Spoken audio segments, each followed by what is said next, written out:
Every day, we try to embrace the difficult. And the one thing that kept us going and kept us on the right path was embracing that mission. And I know I've said that a lot, but for me, hospice has always been about mission. And, the operations, all the operations and all the things that we do in the background from a human resources standpoint, from an operations standpoint, from vendor management, from whatever it is, benefits, all of those other things, those we can all figure out. At the end of the day, if you embrace the mission and you're driving the quality of care, all these other things fall in place. As long as you stay true to your path and as you work with vendors, you make sure that they're the right partners. And no matter who it is, whether they're employees, whether they're vendors, whether they're, referral sources in the community, you partner with the right people, and then good things will come. And once you develop that trusting relationship with your partners and your vendors and your referral sources, everything else falls into place. So success is built at the end of the day on that mission and then that trusting relationship.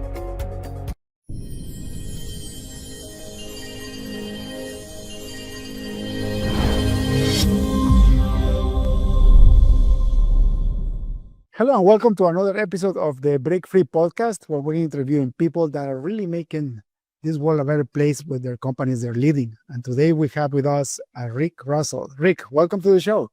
No, thanks for having me. Rick, for the audience, can you give me your full name? Where do you live and what do you do for a living? Rick Russell. I live in Toledo, Ohio, and I work for Hospice in Northwest Ohio, which is in Perrysburg, which is a suburb of Toledo. Beautiful. What do you do at the hospice? I am the Chief Executive Officer. CEO. That's wonderful. And can you expand more on what services you provide?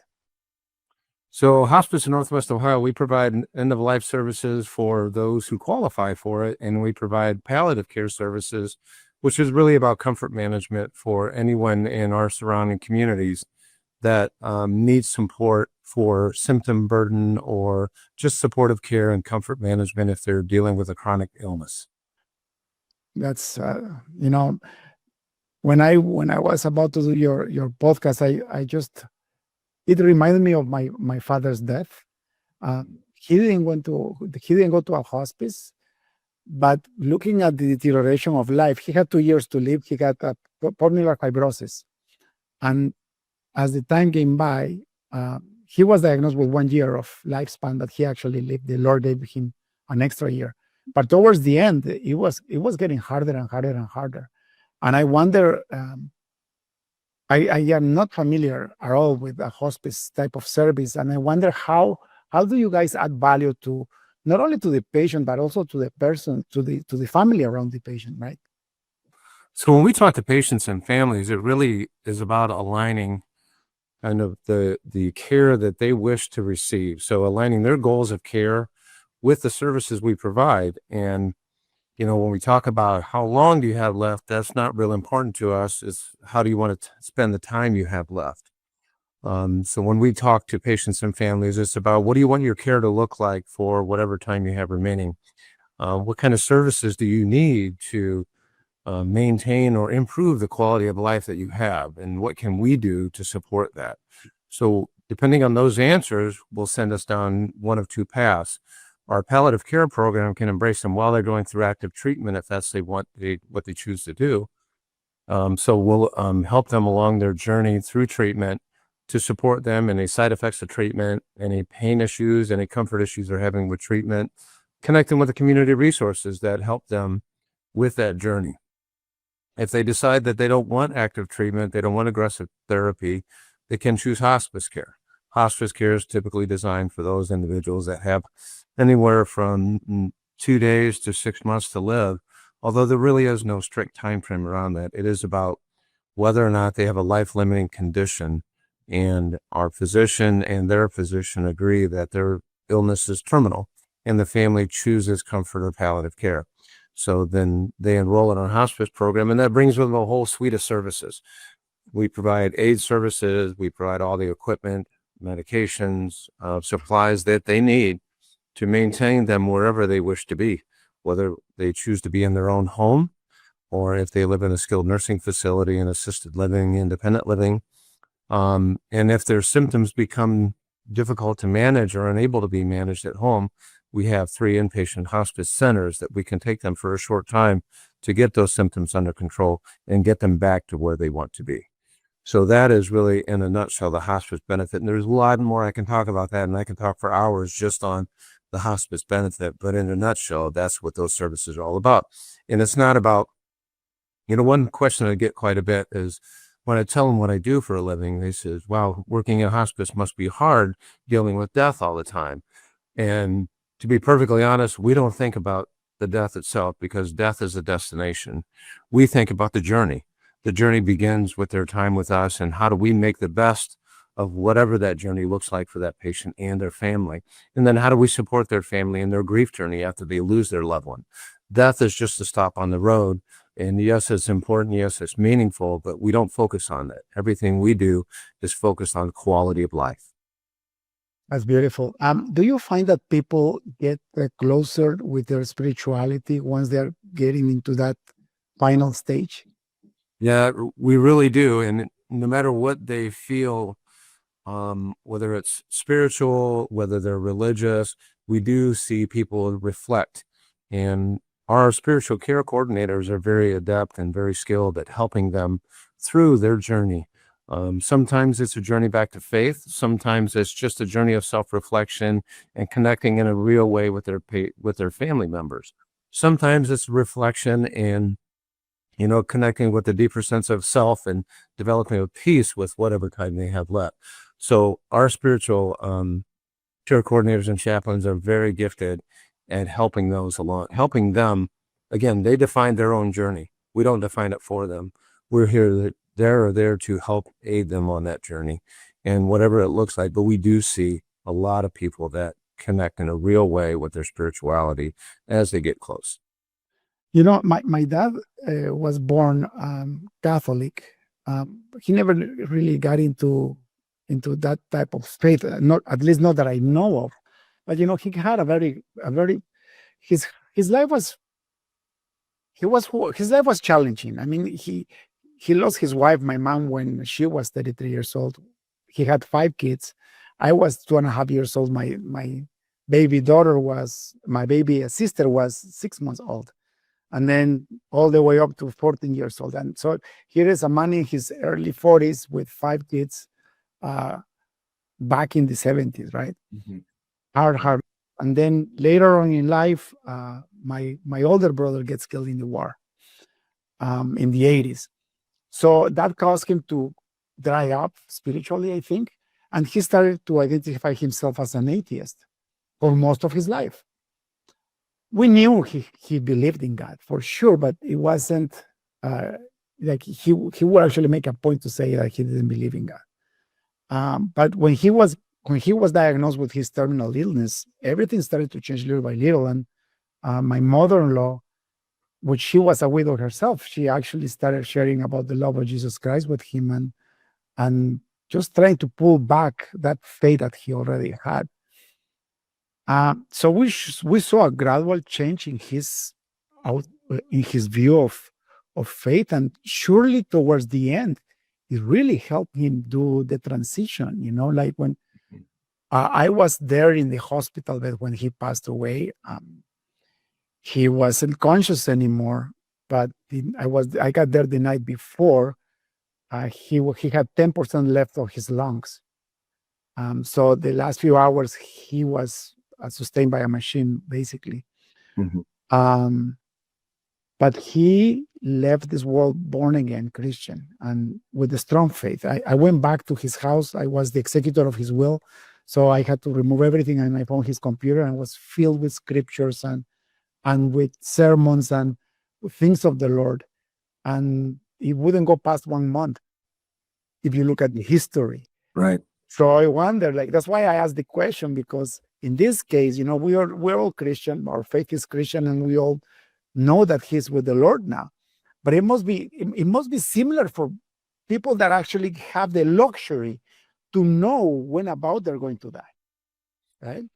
Right. And then, yeah, like I said, people find a way to connect to those things that are important to them. And they, in a lot of ways, people reconnect with their faith or their spirituality as they come to grips with their illness. And, even, Kubler-Ross defined the 5 stages of death and dying, and how we deal with loss. And you can see as those people progress through those stages and they get to acceptance, that's when you see them start to connect in a real way with those around them, their spirituality. And then the families go through the same process, and we see the same connection with families too. Families get closer together, they connect in a very real way with maybe a religious faith that they had lost somewhere along the way. So, and that's very gratifying for us, because not only does that mean something to those of us who have faith, but it also brings a sense of peace to the family, no matter what their faith is. And their faith belief is, for us, not as important as that connection and seeing that sense of peace that comes from it. Yeah, well, I imagine, because you're a business, you have to stay flexible on all faiths, I guess, right? Right. Yeah, we spend a lot of time and effort to make sure that we understand, all the different faiths that we come across in the community, whether it's, Christian, whether it's Judaism, whether it's Muslim, whether it's Hindu. No matter what it is, there are different beliefs and there are different customs, and we have to be sensitive to those and we have to understand those. So we do spend a lot of time educating our staff, and our spiritual care coordinators are very, very gifted at identifying what needs to be done, who to connect with the community. If we're not 100% certain about all the customs, we have resources that we connect with in the community that can help us along the way and help these patients and families. And it's a beautiful thing to see. It must be very satisfying to run an organization that is really making an impact on people's lives, isn't it? Yeah, it really is. And, I kind of stumbled into hospice care over 20 years ago. And I often tell the story that, I never imagined myself in hospice care, because I'm a nurse, been a nurse for 35 years. And I spent the first 10 years of my career fighting cancer by working on an oncology unit. I ran an oncology unit, and I couldn't imagine a life where you just gave up hope like that. And what I found within 2 weeks of spending my time with hospice care is that you don't give up hope. You change the way you think about hope. And you change the way you think about the spiritual journey, the healthcare journey, and helping the loved ones along their journey. It changed me. And within 2 weeks of being in hospice care, I knew that was where I needed to be, and I've been doing it ever since. Now, if you were in fighting cancer as a nurse, that requires very special skill and a lot of training. Mm-hmm. And 10 years that's an awesome experience, time. Yeah. How did that shift happen? I mean, I would never expect somebody with that skill set to become involved, number one, in hospice, but also number two, in the business side, right? Yeah. So for me, it was, I transitioned out of that hospital setting, and I wanted to do something different. So I went and worked for a Medicare peer review organization. And I did that for several years. And I found that, the travel was too much and my kids were small. So I looked for something closer to home, and a hospice leadership role just fell into my lap.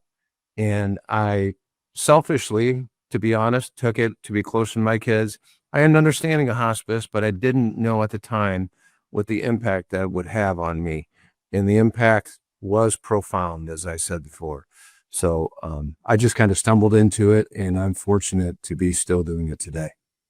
What was that first opportunity into the hospice business? To run a local hospice branch here in Toledo. Uh-huh. It was back with the previous HCR Manor Care. It was a little branch that needed an administrator, and I had the leadership experience, and it just seemed to be a good fit at the time. And after that, I've worked for a few hospice companies, but working on the nonprofit side, which I've been in nonprofit roles for the last 10 years or 9 years. to me, these are the organizations, the nonprofits, the community-based nonprofits are the ones that carry the hospice mission. And I'm incredibly fortunate to be leading one of the oldest hospices in the country. That's beautiful. So you actually found a career path where you could actually grow. Yes.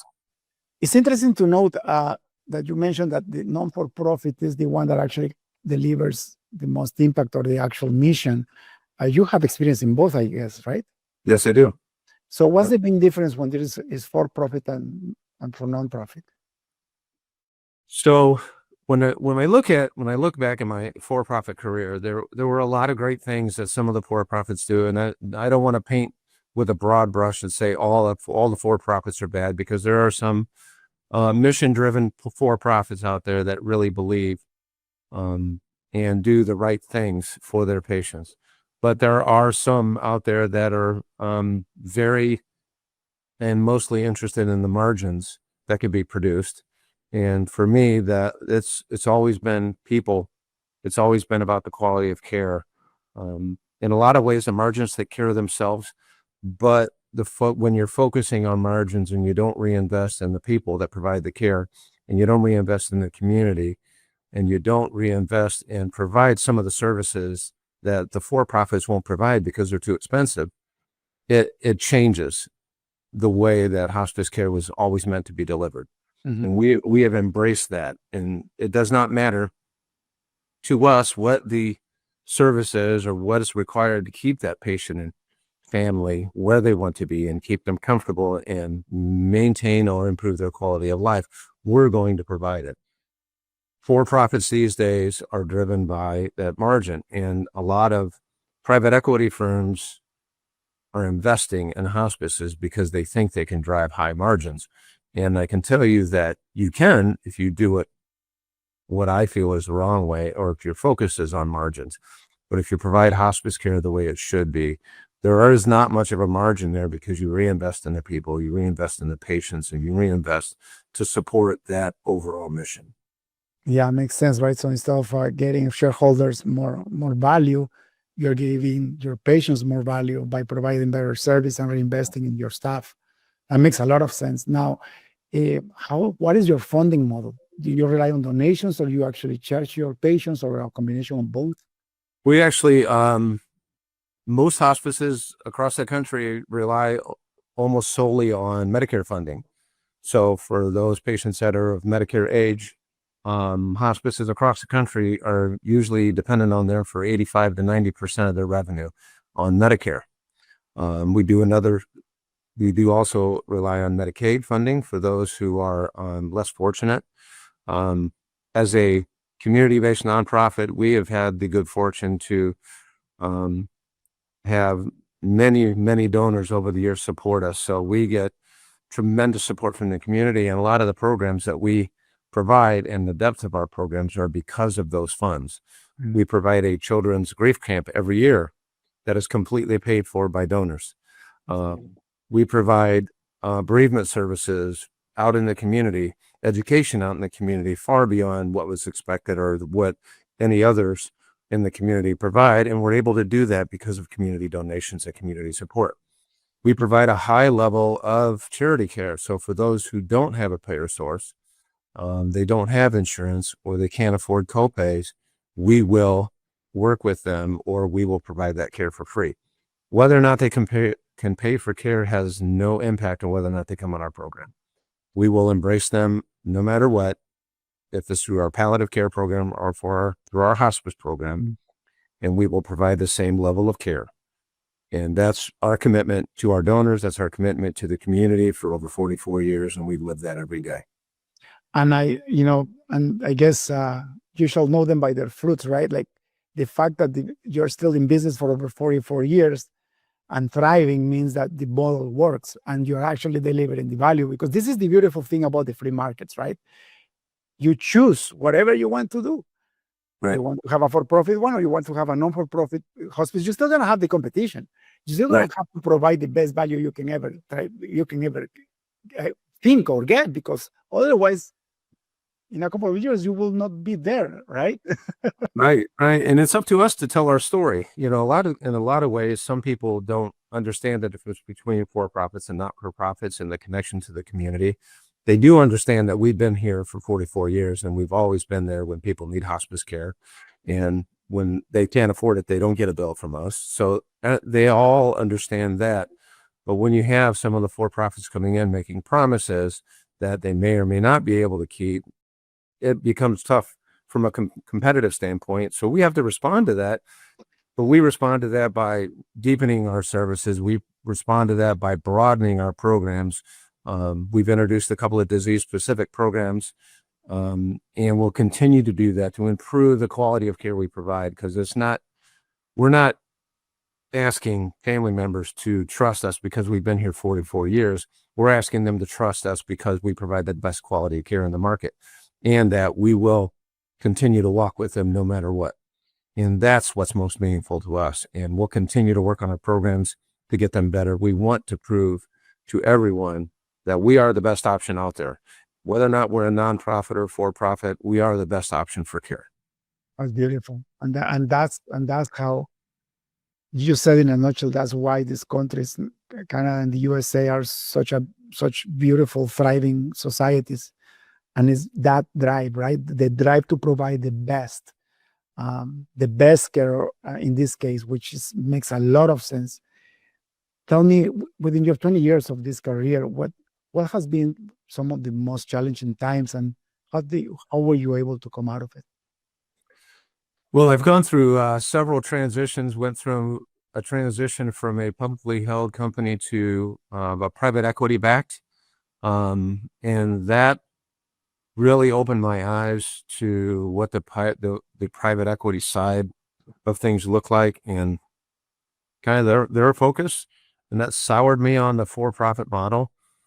So that was difficult. And I made the decision after that transition to move to another company that I knew was mission driven. So I had to make the decision to leave a company that I was deeply invested in and felt good about because of their transition. And that was very difficult for me. At the end of the day, it was one of the best moves I've ever made, because I was exposed to a leader that was incredibly supported and shaped me in a lot of ways. And then the second really biggest challenge was living through the pandemic. And actually, I stepped into this role in the middle of the pandemic. Wow. So that made this transition even more difficult, because we were trying to navigate all the requirements and flexibilities and make sure that we're still driving and providing the best kind of care that we can within the limitations that we had at the time. And then, the healthcare workforce became very disillusioned and very scared as a result of the pandemic. And we lost a lot of good nurses and a lot of good caregivers as a result of that whole exposure. And it took us about 2 years to recover our staffing because of all of that. And we were fortunate enough to have a very, very good staffing. Right now, we're one of the few that I could say, at least in our state organization that we network with all the time, that is on solid footing. And when it comes to staffing, so we're very fortunate for that. But it's taken some effort. You have to rebuild the trust of the team. You have to make sure that they understand that you're there for them. You're supporting them every single day, and that the organization they loved before the pandemic is still here. A lot of things have changed because of that, but our mission is still the same. And we still embrace that mission every single day. And that's what people love about this organization. And that's why they love working here, is because they embrace that mission. That's beautiful. I truly believe that challenging times is what gets you to the next level, gets you better, right? Right. Imagine if you were going against your principles and stayed in the company just because you had all this time invested on it. You wouldn't be the fulfilled person that you are now, because I can see how happy you are through your eyes. Yeah, it's been a tough. I mean, like I said, COVID was really kind of the toughest time for us. But there were two things that came out of it. One, when your team comes together to meet the need, and to drive the organization together, to bring the organization, draw them together. That is very fulfilling. And there were some tough times from leadership standpoint. We did transition a few out of the leadership positions because they just weren't, they just couldn't embrace the new reality. So all of those things ended up being positive for us. Some people actually changed who they were as we were going through COVID. Both before I started here in my previous life with a health system in the area, another nonprofit, things were changing there. And people started to embrace that change, but some didn't. And, you know, I actually looked at this opportunity to become the CEO here in a position that I was extremely happy in. And I felt like there were some opportunities for me to grow there. But the opportunity to lead one of the oldest hospices and the most prestigious hospices in the country doesn't come along every day. Mhm. So I embraced that opportunity and was fortunate enough to land here. And this will be the place I will retire from.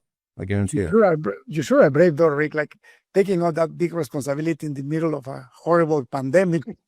Oh, wow. Talk about challenge. Yeah. It was never dull. Let me tell you that. Every day was a new challenge, and every day, you know, we tried to embrace the difficult. And the one thing that kept us going and kept us on the right path was embracing that mission. And I know I've said that a lot, but for me, hospice has always been about mission. And, you know, the operations, all the operations and all the things that we do in the background from a human resources standpoint, from an operations standpoint, from a vendor management, from whatever it is, benefits, all of those other things, those we can all figure out. At the end of the day, if you embrace the mission and you're driving the quality of care, all these other things fall in place. As long as you stay true to your path and as you work with vendors, you make sure that they're the right partners. And no matter who it is, whether they're employees, whether they're vendors, whether they're, you know, referral sources in the community, you partner with the right people and then good things will come. And once you develop that trusting relationship with your partners and your vendors and your referral sources, everything else falls into place. So success is built at the end of the day on that mission and then that trusting relationship. That's beautiful. How you said that you had a big problem keeping your staff and making sure that your staff was consistent. And I think every business was facing that during COVID. Let's talk about culture. What did you do to attract the right people and to retain them? So it really started with word of mouth for the staff. When you're going through a situation like that, it's easy to lose for the staff to get disillusioned and to mistrust leadership. So we went on a year-long campaign to rebuild the trust of the staff. We engaged them in conversations, town hall meetings, leadership forums that we held quarterly, open door sessions where we asked for their feedback. And then we increased and changed the way we communicated with them. All of that was to build trust. So we tracked turnover and retention pretty closely during the last part of the pandemic when we really saw the staffing needs become very difficult. We went from a turnover rate that was historically in the low 20s to somewhere close to 40%. And our long-term retention rate for those people that stayed with us for a year, that retention rate dropped down into the 70s. So we knew that we had a trust issue. So that year-long campaign was about building that. The best way to attract others to the organization, you can offer sign-on bonuses, and we did that. You can advertise, and we did that. But really it comes down to how do they feel when they come in to interview? How do they feel when they come in to go through orientation? Do they feel supported through that entire process? So our goal is to get the right people, choose the right people. They have to have the right feeling about the organization. They have to embrace the mission. Choose the right people, get them in the door, and then support them. So after that year-long campaign, we started to see our retention rates go up. And our retention rate, I'm happy to say right now, sits at 99.2%. Wow. So Congratulations. if they stay around for a year, they don't leave. That's beautiful. And then our turnover rate, and most of our turnovers in the first year, because guess what? Hospice isn't for everybody. No. Palliative care isn't for everybody. Yeah. Some people just, it's tough for them to make, for their brain to, and the way they provide care to make that switch. So it's just not for everybody. But we went from a turnover rate, all cause turnover, from right around 40% to 14%. So that is how, and it's really been by making the effort to really connect with employees. And our Vice President of Human Resources and our entire leadership team have taken all of these things to heart and really developed that sense of connection with the employees and really sell what we believe is the right model, and it's servant leadership. We serve them. Without them, we have no reason to be here. So as we think about the things we do, it is, how do I support everyone in the organization, down to the frontline employee and everyone who supports those caregivers at the bedside? How do we serve them? And if I don't know how to serve them, then I need to rethink what I'm doing, because that is not where we're going to support our mission if they don't embrace that feeling, that servant leadership methodology or mentality. It's incredible. It's incredible to see, number one, the turnaround that you had, and to see that the strategy works and is good for business. But if you look at the fundamentals of that philosophy, I have a book that is called Servant Leadership. I wasn't a servant leader for a lot of my career, and I suffered and suffered and suffered, and I didn't know why people would leave. And turned out that I was a horrible, horrible boss. So when I flip things around, things like that start to happen to me. And the thing is that it's a cascade effect. I believe that you have to be truly a servant leader from the top, from the CEO, down to the VPs, down to the senior managers, all the way down to the people that are cleaning the toilets. And the thing that it doesn't stay there, because once you have that cascade effect, it goes down to your customers. And then the customers get affected in a beautiful, positive way. And that's when the company starts thriving. Right. And when we talk to our outreach team, as they, connect with our referral sources, that mentality is there. You're right. I mean, it's not only servant leadership within the organization, but how can we serve you? Because when we're in their environment, we need them to understand this is the value that we can bring to you by supporting you. This is not about, you need to provide this for us so we can provide the care. It's not about that. How can we support you and create value, not how we define it, but value as you define it. So that really it lends itself right into servant leadership. And you're right, it has to go through every level of the organization. Every orientation class comes in, I'm the first one to meet with them, and I talk about the organization and the history. And then I tell them, we're here to serve you. So I lay that expectation out in the first 20 minutes that they're with the organization, that you need to expect from your leadership team that they're here to serve you. And if they're not serving you, if we're not supporting you, I want to hear about it. And that, setting that tone from the first 20 minutes through their entire journey here is what is really important. And it's what makes our employees feel like they can connect with us no matter what level.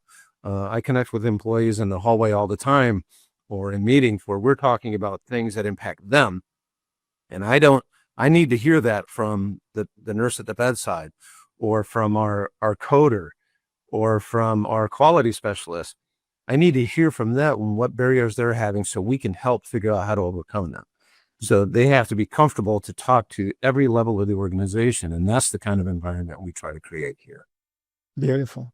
And that, like as I mentioned before, my faith is Christianity. And when I got that book, I realized that was imposed by, if you look how Jesus came to this world, and if you know anything about the Gospels, when he was washing his disciples' feet, and Peter didn't want to get his feet washed because he didn't feel like it should be the other way around.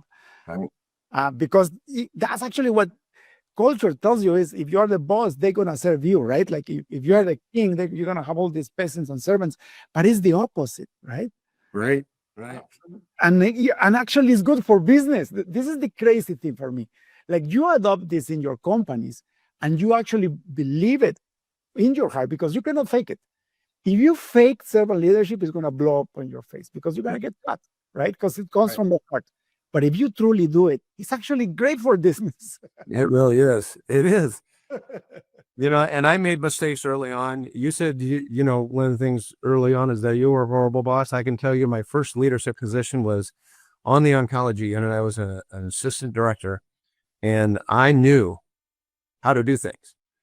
So my goal was to tell everybody how much I knew and how to do things. And that did not go well. So I learned, and I had a nurse manager at the time who was very patient and helped me understand a different way of doing things. And she introduced me to servant leadership, but she introduced me to the idea of listening, doing more listening than talking. And the idea that, we need to count on the staff and they need to count on us. So she was the first one to help me understand the trusting relationship piece of it. And that really is kind of led me down the path to servant leadership. I call it the expert syndrome. It's exactly what happened to me. And if you look so I was in the software world. I've been a software engineer for a long time, but I was very good at that. Mm-hmm. I was really, really good at that. And that promoted me. And when I got into management positions, lower level management still worked when I was teaching people how to do it because, low level developers didn't know. So it was actually expected of my job. But I kept that mentality growing up as I grew up in leadership until it didn't work. And it's actually worked completely against me. Yeah. Right? Right. That's why the best clinicians or the best operators aren't necessarily the best leaders. They may understand how to do things, but maybe they can't teach it. Maybe they can't lead it. Yeah.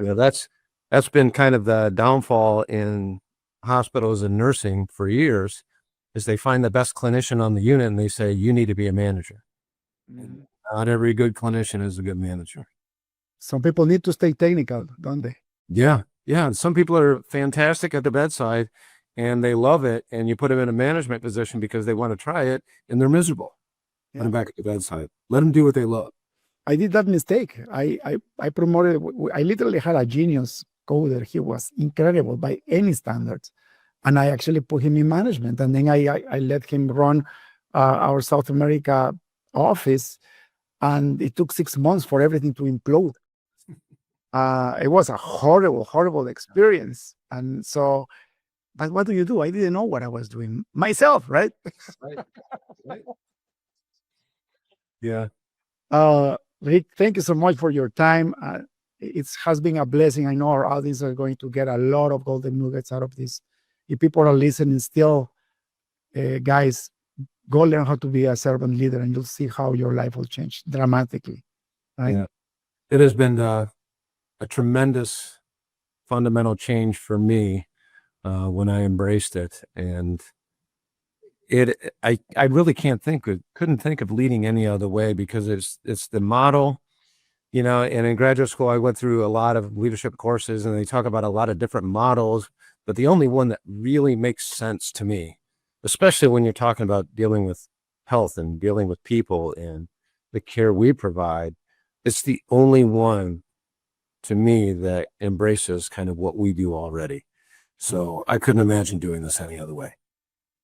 Beautiful. Thank you so much, Rick. I respect your time too. I'll ask you one last question, but before I do, because it's related to my curiosity, there is a sign behind you that I've been watching and I don't know what it says. Do you mind if what does it say? Don't mistake God's patience for his absence. His timing is perfect and his presence is constant. He's always with you. Well, amen to that. There's a story behind that. If you have a minute, I'd love to share it. Please, I would love to hear it. So I was doing a startup little hospice program. This goes back about 11 or 12 years ago. And if you've ever tried to start up a business and it sounds like you have, it is slow going. And especially when you're dealing with government regulatory bodies and, steps that you have to go through. So we were going through licensure and then waiting for accreditation so that we could get through the process and begin to see patients. And I was getting frustrated because things just weren't happening fast enough. And my youngest daughter made that sign for me on my birthday that very first year, and it's gone with me and it's hung by my desk ever since, just to remind me that it's not always in our time, but good things always happen for those who are patient and for those who stay the course. That's beautiful. That's wonderful. And is there a scripture verse on the side? Yeah, it refers to Deuteronomy 31:6. Oh, I'm going to go read that for sure. Thank you so much. Which leads to my last question, Rick. If you had a billboard in front of the busiest highway on earth, what would you write on it? A billboard by the busiest highway. Wow, that's an interesting question. Probably trust those around you and believe in a higher power. Beautiful. It's hard to do, though, especially the trusting part. Yeah, it is. It is. And, you know, one of the other lessons I've learned is that when you work with such a varied group of individuals doing a lot of different things, you need to choose wisely when you're making hiring decisions, because your beliefs and your approach and how you do things have to align. They don't have to be duplicate, but they have to be complementary at the very least. But you also have to believe in the notion that we're trying to prove. And I've made some bad hiring decisions, and that trust never developed. And if you don't have that trust, you can't bring your entire leadership team forward, and you can't drive trust throughout the organization. So I choose very wisely, and I'm usually very deliberate when I do that. And I will tell you that I have also engaged my team when we're choosing leaders, and they have to help choose the leaders that they work with. And they helped me choose one of the leaders on our team right now that wasn't my first choice. And I've told him the story, and he laughs at it now because he's been a wonderful addition to the team, and I couldn't imagine having our team without him. But I allowed the rest of the leadership team to convince me why he was the better choice. And it has been a tremendous add to our entire team. It really brought our entire team together. And you trusted them to do the right choice. Yep. Yeah. It's hard. It's hard because I had in my mind who that right person was, but I trusted them, and boy, has it made a big difference. So that trust goes every direction. Wonderful. Rick, thank you so much for your time. God bless you. If people like to find out more about your hospice or where can they get your services, or maybe try to work for you, where can they find you? HospiceNWO.org is the easiest way. All the contact information is on there, and both our Sincera, which is our palliative care program, and then our hospice program, which has been around for, like I said, 44 years. All the information you need. There's resources for the community if you just want to know about hospice, or if you want to know about other community resources, you can find that there as well. Wonderful. Rick, God bless you. Thank you so much for your time, and I'll see you around. Thank you. Bye-bye. This podcast is brought to you by ISU Corp. Are you having trouble with your software projects? Is there a project that's taking too long, or a technology you can't handle? We can help. We are ISU Corp, experts in custom software since 2005. With almost 20 years of experience, we can solve any technical problem, from new businesses to satellite software. We've done it all. Let us turn your ideas into reality. Learn more about how we can help by visiting us at www.isucorp.ca. Your solution starts here. That's all for today's episode of the Break Free Podcast. Head on over to iTunes and subscribe to the show. Starting your own business can be tough, but it doesn't have to be. Visit davidmansilla.com to pick up a copy of the #1 international best-selling book, Breaking Out of Corporate Jail. Expand what you consider to be possible and reach your full potential. And join us on the next episode.